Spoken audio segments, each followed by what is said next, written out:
First Ops video filmed with the new phone. I think I'm on camera. In front of a locomotive, so I should be on camera. Since the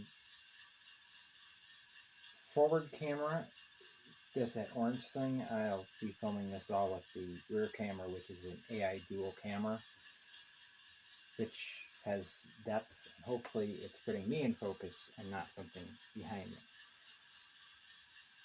Right now we have, sitting over there on the phone,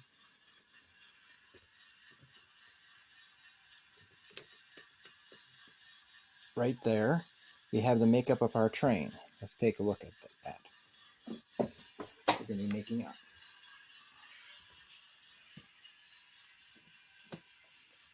See blue, which is a boxcar. Green, dark green, which is a covered hopper. A grain covered hopper. And then we have 6 boxcars, plastic pellet hopper, boxcar, a flat car, a plastic pellet hopper, and 2 boxcars. I do them random, put them in random order. That's how I grab them, just to make things a little bit more interesting and challenging.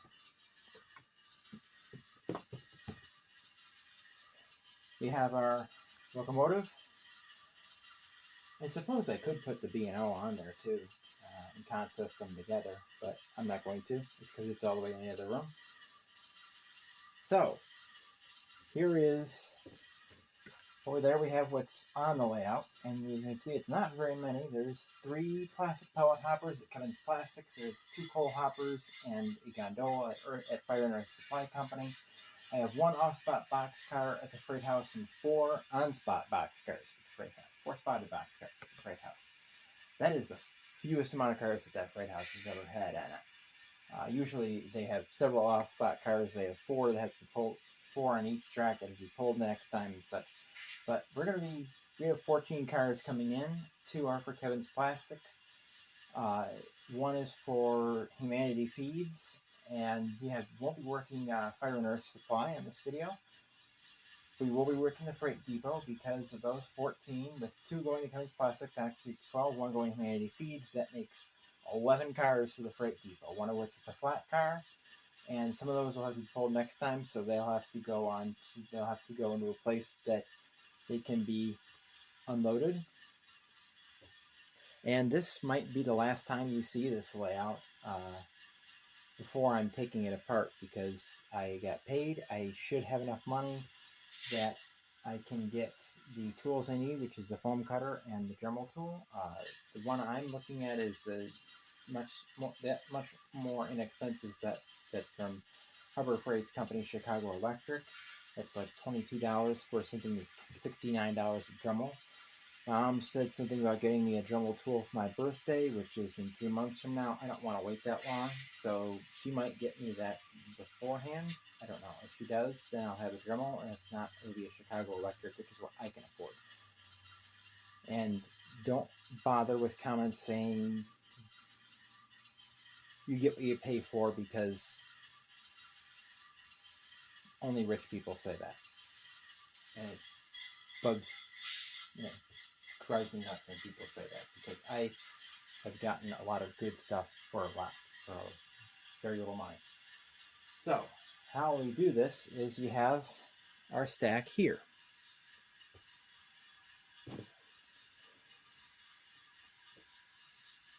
These 5 cars I just took off, along with some of the ones in this box. We're not going to be touching this box if we can help it. Everything I have will be hopefully coming out of these 3 piles. Now for our boxcar, need a boxcar first, so we'll grab this one. We'll grab the B&O.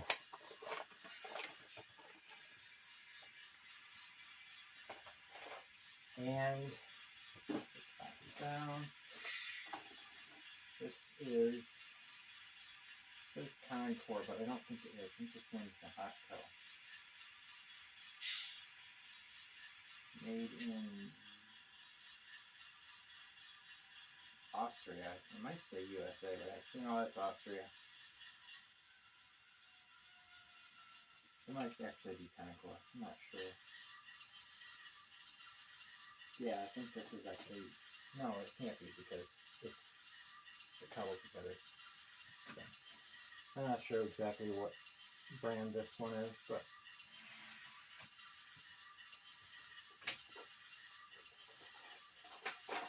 then next we have the covered hopper. That one I don't have.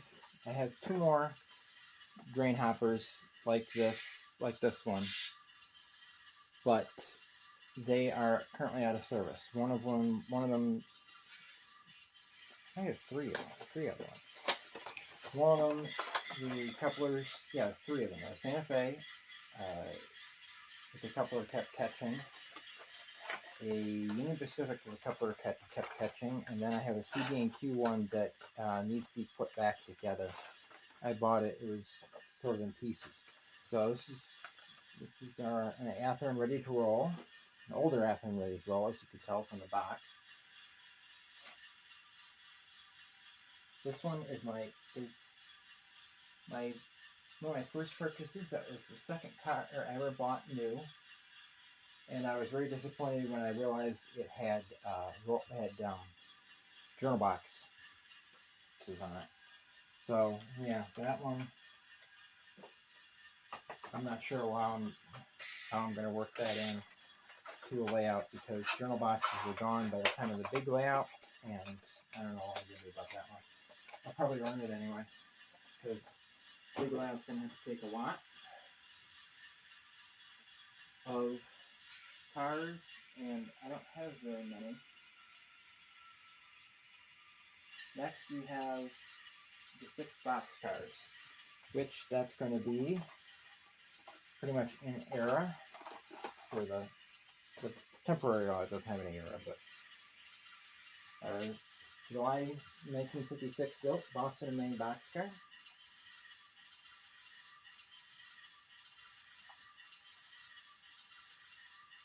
This one's made in Taiwan.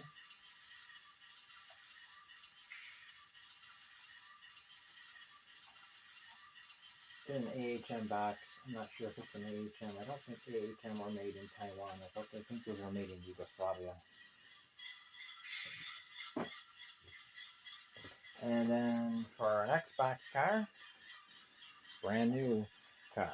Now I'm going to stop the video here, and I'll come back to it, because you don't need to see me watch me putting 14 cars on the layout. So we'll be back. Here we have our makeup of our train. Boxcar, covered hopper, boxcar, pellet hopper, boxcar, flat car, pellet hopper, 2 boxcars. And how that translates into the train is, here we have our SW 4024 as the power, with B&L 166017 as the first boxcar, then DRGW 18325 as the covered hopper, then the Boston Maine 77711. That's an Athearn. That I'm not sure what. Then to my new Athearn combination door boxcar, my KD Main Central, complete with its own rick. My Atlas rail box. This is the first freight car I ever bought new. Then to Genesee, Wyoming 100014. That's a Bowser. Then to Athearn Blue Box, B&O 371629. Athearn Blue Box, SHPX 53496, which is leased out to the Firestone Corporation, which makes tires. Probably makes other things too. Then Wellsville, Addison, and Gailton 5034. That's an AccuRail, I believe. Then to my Walthers. Is that one Walthers? Yeah, Walthers train line. Union Pacific 588101. It's the Sparky car. I think that's been on other operating videos. I only have 3 flat cars. So, yeah, the flat cars get rotated on and off pretty quickly. Need more flat cars.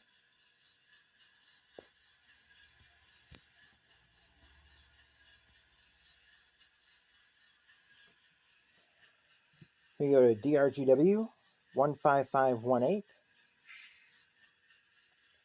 ATSF 122998, and Seaboard Airline 13701. Look at how clear that picture is.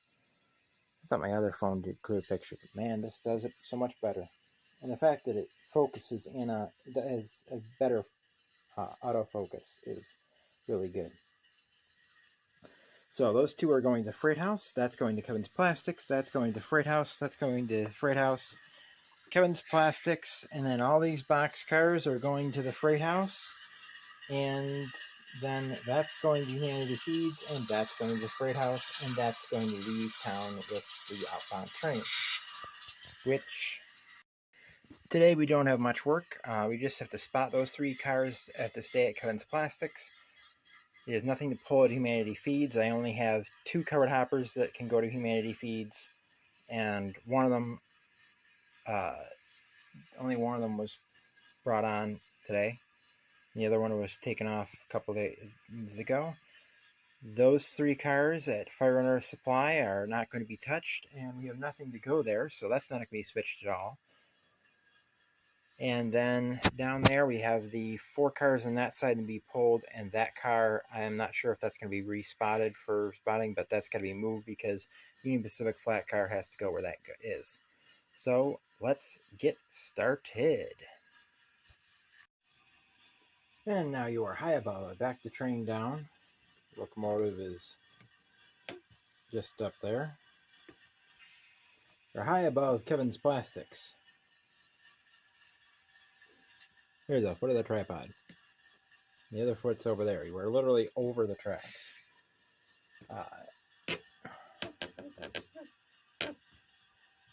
We'll call this drone view. The first,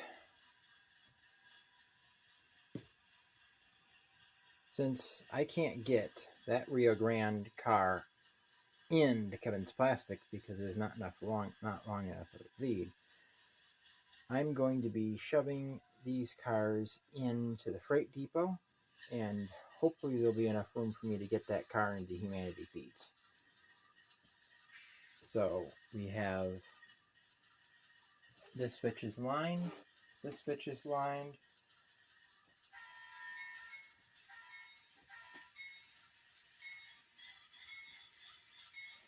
Some people say 3 whistles going backwards, some people say 1. Just depends on the railroad. I don't know what B&O's rules were, so we're going to go with this. Now the locals around here don't do that. They'll occasionally do it, but they'll occasionally sound a horn when the locomotive is moving, but they pretty much dispense with food.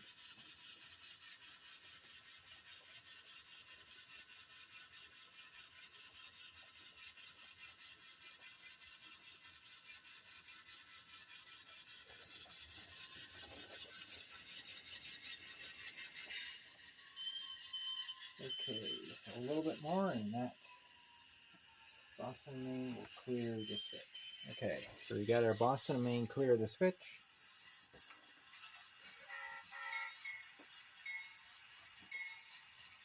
Uncouple. That should stay there. It's not. There we go. Okay. Find that switch for Humanity Feeds.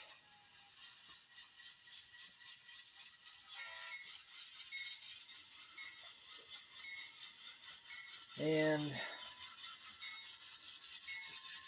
on the big layout, that'll probably end up going to a cement plant because it's a 2-bay hopper. But I might swap out the trucks on it too, because cars like that, they still, you would have still seen them in the days of roller bearings. They just would have had roller bearing trucks put on.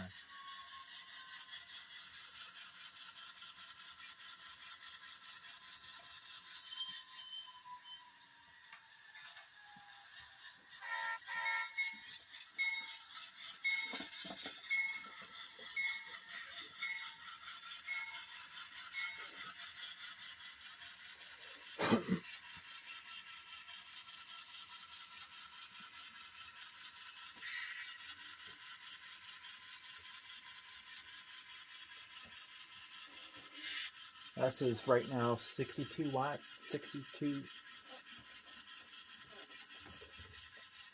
Not quite sure what happened there. B&O caught on something, somehow.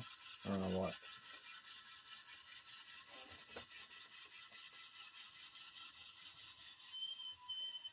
Okay. Now.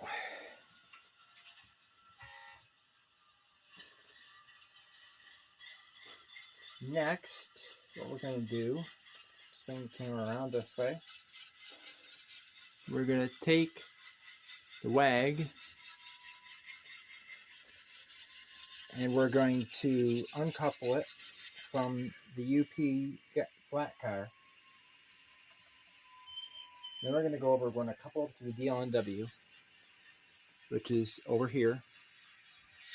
And then we're going to bring that out, and then we'll couple that to this Union Pacific and then stick that down there, because the flat car has to go next to the loading dock. And I will build this someday. I'll build it for the, I'm not going to build it for the temporary lot, I'll build it for the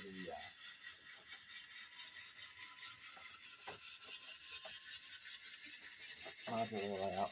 And that did not couple. I do have problems with the Boston and Maine coupling. It doesn't like to couple. One of the couplers is a little finicky.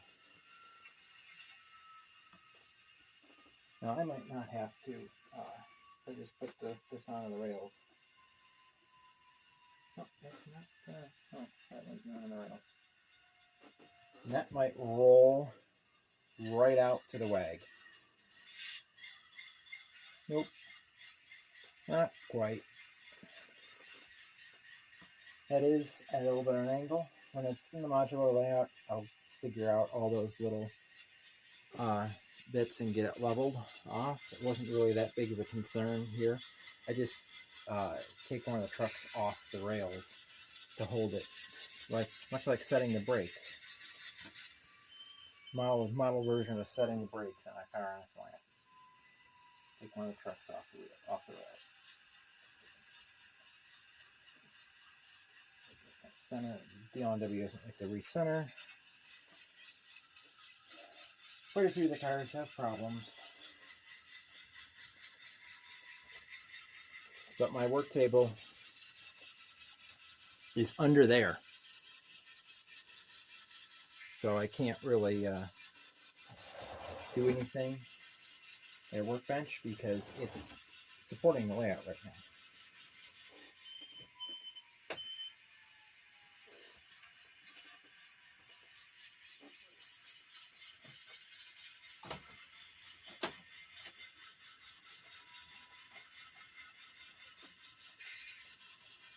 And that's going to roll a little bit.